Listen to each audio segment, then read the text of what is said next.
નમસ્કાર, હું doctor Kunjal Barot, Shri Trikamjibhai Chatwani arts and J V Gokal trust commerce college Radhanpur અને આનર્ત ગુજરાતીનો અધ્યાપક સંઘની આ શૈક્ષણિક ચેનલમાં આપ સર્વનું સ્વાગત છે. આજના મારા વક્તવ્યનો વિષય છે કવિ ઉસનસના જીવન અને સર્જકના ઘડતર પરિબળો વિશે.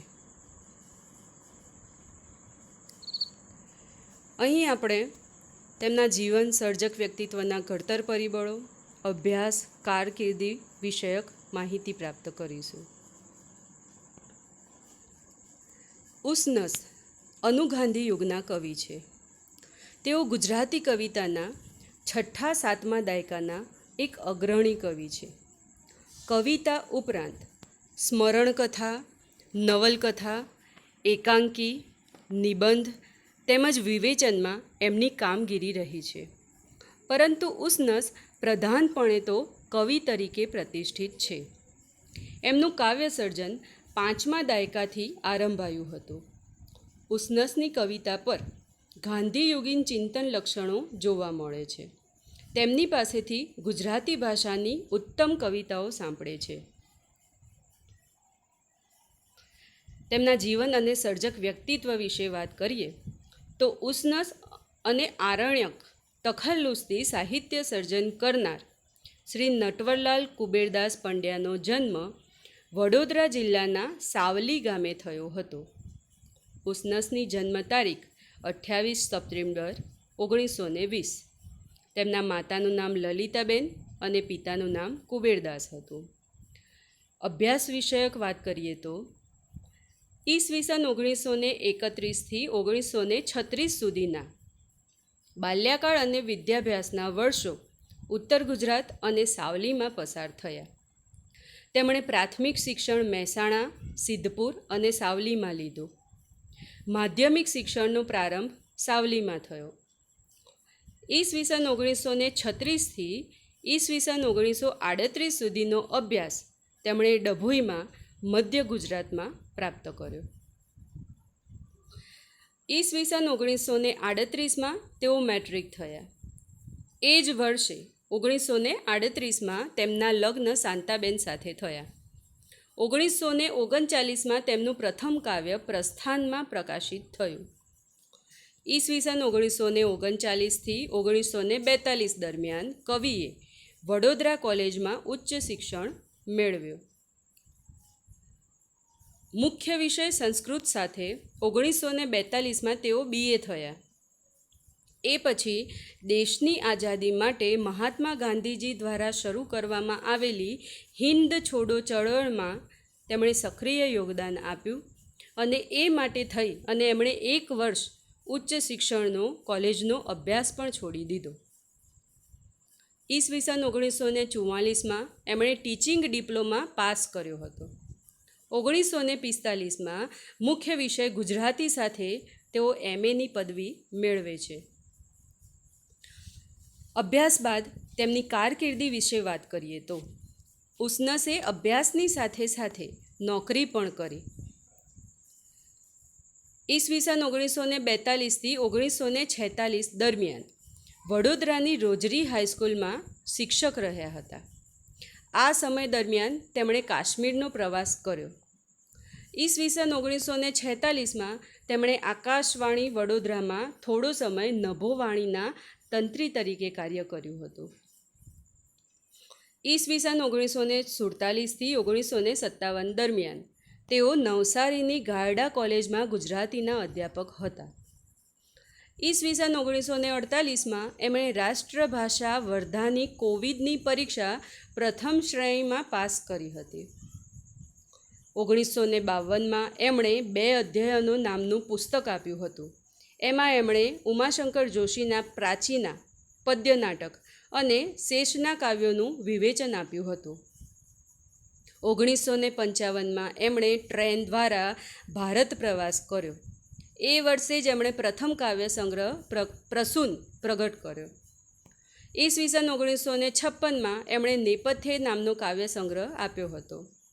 ઈસવીસન 1959માં પ્રગટ થયેલા એમના કાવ્ય સંગ્રહ આદ્રાનો સુવર્ણચંદ્રક પણ એમને પ્રાપ્ત થાય છે. 1946માં પ્રગટ થયેલા એમના કાવ્ય સંગ્રહ તૃણનો ગ્રહને નર્મદ સુવર્ણચંદ્રક પ્રાપ્ત થાય છે.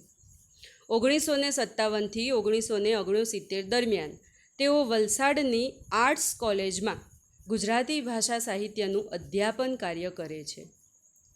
ઈસવીસન 1969થી 1980 દરમિયાન એ જ કોલેજમાં તેઓ આચાર્યની જવાબદારીનું વહન કરે છે. આમ વડોદરાની સ્કૂલમાં શિક્ષક રહ્યા બાદ શિક્ષક તરીકે કારકિર્દીની શરૂઆત કરી. ત્યારબાદ નવસારીની ગારડા કોલેજમાં અધ્યાપક બન્યા અને પછી વલસાડની આર્ટ્સ કોલેજમાં અધ્યાપક અને અંતે આચાર્ય તરીકે તેઓ નિવૃત્ત થયા હતા. 1969થી 1980 દરમિયાન વલસાડની કોલેજમાં તેઓ આચાર્યની જવાબદારીનું વહન કરે છે. તેઓ PhD થયા નથી. તેમનું સર્જન, વિવેચન, અધ્યાપનનું કામ એવું યશસ્વી હતું કે 1966માં તેમને દક્ષિણ ગુજરાત યુનિવર્સિટી PhDના માર્ગદર્શક તરીકે માન્યતા પ્રદાન કરે છે. ઈસવીસન 1977માં દિલ્હીની સાહિત્ય અકાદમીની ગુજરાતી સલાહકાર સમિતિના સભ્ય તરીકે ઉસનસની નિયુક્તિ થાય છે. ઈસવીસન 1979માં હાથીજણ અમદાવાદ મુકામે યોજાયેલ ગુજરાતીનો અધ્યાપક સંઘના 29મા સંમેલનમાં તેઓ પ્રમુખ સ્થાન શોભાવે છે. ઈસવીસન 1980માં વલસાડની આર્ટ્સ કોલેજના આચાર્ય પદેથી નિવૃત્ત થાય છે. ઈસવીસન 1983માં ઉસનસ ગુજરાત સાહિત્ય પરિષદના સુરત અધિવેશનમાં વિભાગીય પ્રમુખ તરીકે વરણી પામે છે. ઈસવીસન 1955માં તેઓ સાહિત્ય અકાદમી દિલ્હીના ઉપક્રમે ઉત્તર પ્રદેશની સાહિત્ય યાત્રા કરે છે. ઈસવીસન 1987માં તેઓ ગુજરાતી સાહિત્ય પરિષદની કારોબારી સભાના સાહિત્ય અકાદમી દિલ્હીની જનરલ કાઉન્સિલના તથા તેની ગુજરાતી ભાષાની સલાહકાર સમિતિના સભ્ય બને છે. તેમની કારકિર્દી વિષયક વધુ વાત કરીએ તો ઈસવીસન 1989માં તેઓ ગુજરાતી સાહિત્ય પરિષદ રાજકોટ અધિવેશનના ઉપપ્રમુખ તરીકે ચૂંટાઈ આવે છે. 1991માં તેઓ ગુજરાતી સાહિત્ય પરિષદના કોઈમ્બતુર અધિવેશનમાં પ્રમુખ તરીકે ચૂંટાય છે. એ વર્ષે તેઓ ગુજરાતી સાહિત્ય અકાદમી ગાંધીનગરના સભ્ય બને છે. તેઓ ઉત્તમ કવિ હોવાની સાથે મૂલ્યનિષ્ઠ કેળવણીકાર અને જાગૃત દેશભક્ત નાગરિક પણ છે. અભ્યાસ કારકિર્દી બાદ તેમના ઘડતર પરિબળો વિષયક વાત કરીએ તો ઉસનસે ગદ્ય અને પદ્ય ક્ષેત્રે વિપુલ પ્રમાણમાં સર્જન કર્યું છે. તેમના સર્જક વ્યક્તિત્વને ઘડવામાં શૈશવ, વતન, પરિવાર, પ્રવાસ, વ્યક્તિ વિશેષો અને જમાનાનો પ્રભાવ જોવા મળે છે. આ ઉપરાંત અંગત અનુભૂતિની પ્રેરણા પણ તેમની કવિતા પાછળ હોવાનું તેમણે જણાવ્યું છે. તેમના ઘડતર પરિબળો વિશે ટૂંકમાં જોઈએ તો પ્રથમ ઘડતર પરિબળ તરીકે ધર્મપ્રવણ બ્રાહ્મણ પરિવારના સંસ્કારોએ ઉસનસના સર્જન પર સાનુકૂળ પ્રભાવ પાડ્યો છે. તેમના પરિવારમાં સૌથી વધારે પ્રભાવ કવિ પર કુટુંબ સેવારત ગૃહિણી અને વત્સલ જનની એવી માતાનો પડે છે. એમની કવિતામાં અવારનવાર માતાનું સંવેદન રૂપબદ્ધ થતું જોવા મળે છે. માતા વિશેની કવિતાને કવિએ પોતાના સમસ્ત સર્જનના જીવંત અને સંવેદનશીલ અંશ તરીકે ઓળખાવી છે. તેમના પ્રસિદ્ધ કાવ્ય વળાવી બા આવીમાં આ સંવેદનશીલતા પ્રથમ પ્રશિષ્ટ આવિષ્કરણ થાય છે. બીજા ક્રમે ઘડતર પરિબળ જોઈએ તો માતા પછી ધર્મનિષ્ઠ વેદાંતી પિતાનો પ્રભાવ પણ કવિ પર પડે છે. તેને પરિણામે સંવેદનશીલ કવિચિત્ત પિતાને કેન્દ્રમાં રાખીને કાવ્ય સર્જન કરે છે. જેમ કે તૃણનો ગ્રહમાં પૂજ્ય બાબા જતા નામક સોનેટમાળામાં કવિએ પિતાશ્રીને જે અંજલિ આપી છે તે પરથી તેમના પિતા પર અને તેમના પિતાનો કવિચિત્ત પર કેવો પ્રભાવ હતો તેનો અંદાજ આવે છે. ત્રીજું ઘડતર પરિબળ છે માતા પિતા ઉપરાંત પરિવાર પ્રીતિ. આ પરિવાર પ્રીતિ પણ ઉસનસની કવિતાનું પોષક પરિબળ છે. તેમના પ્રેમ કાવ્યો અને શિશુ કાવ્યોમાં તેમનો પરિવાર પ્રેમ છલકે છે. ગૃહજીવન અંગેની તેમની કવિતા એ ગુજરાતી કવિતાનો એક રમ્ય ઉન્મેષ છે. ઉસનસ પોતાની કવિતા પાછળના બે પ્રમુખ પરિબળો તરીકે વતન પ્રીતિ અને તે નિમિત્તે કુટુંબ પ્રીતિ ગણાવે છે. ઉસનસની વતન વિષયક અનુભૂતિનો એક અગત્યનો અંશ છે ઘાસ તૃણ. તેમની સમસ્ત કવિતામાં એ એક પ્રભાવક પ્રતીક બની ગયું છે. ઉસનસની તૃણ અને તડકા વિષયક રચનાઓ ગુજરાતી પ્રકૃતિ કવિતાનું એક ઉલ્લેખનીય પ્રકરણ બની રહે છે. સાહિત્યકારો, ચિંતકો, વિચારકો મહાન વિભૂતિઓનો પ્રભાવ તેમના પર જોવા મળે છે. આમ આ મુજબના પરિબળોએ ઉસનસના સર્જક વ્યક્તિત્વના ઘડતરમાં અગત્યનું યોગદાન કર્યું છે.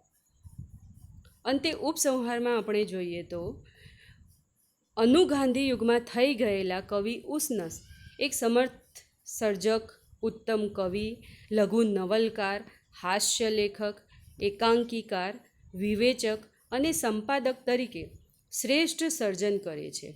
તેમજ ગુજરાતી સાહિત્યના જાણીતા સર્જક તરીકે ઉચ્ચ પ્રતિષ્ઠા પ્રાપ્ત કરે છે. અહીં આ વ્યાખ્યાનમાં ઉસનસના જીવન અને સર્જકના ઘડતર પરિબળોની જ ચર્ચા કરવામાં આવી છે. તેમના સાહિત્ય સર્જન અને તેમને પ્રાપ્ત થયેલા પુરસ્કારો વિશેની વાત આ પછીના હવે બીજા વ્યાખ્યાનમાં રજૂ કરીશ. અહીંયા હું મારી વાણીને વિરામ આપું છું. અસ્તુ. ધન્યવાદ.